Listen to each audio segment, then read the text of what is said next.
The film itself incorporates investigative elements and documentary style techniques. It's not a traditional found footage film, but you did hover that very fine line between found footage and traditional narrative filmmaking. How did you approach that relationship, and how did you, when I guess the inception of Shelby Oaks came in your mind, how did you determine that you wanted part found footage, part traditional narrative filmmaking? Yeah, I think it was because, well, I love found footage, and I love mockumentaries, mock docs, whatever you want to call it.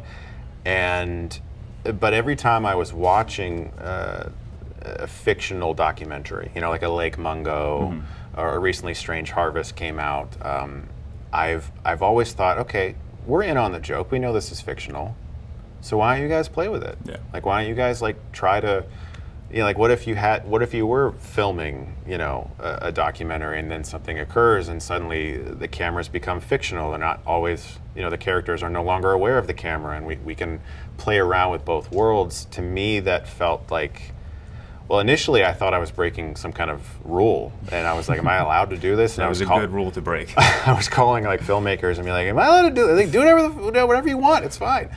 And so that then all of a sudden opened up all the possibilities of what we could do with the story. Yeah, the film, and this is touching a little spoilers, but it opens with the found footage, and then once the opening credits hit, you move into traditional narrative filmmaking. And I was watching with my wife, and I looked at her, and I was like, "Oh, we are in for a treat! Like this is, I like you have the same inspirations in like M. Night and Signs and the Blair Witch Project and like Mungo you just mentioned. So Shelby Oaks was an absolute treat."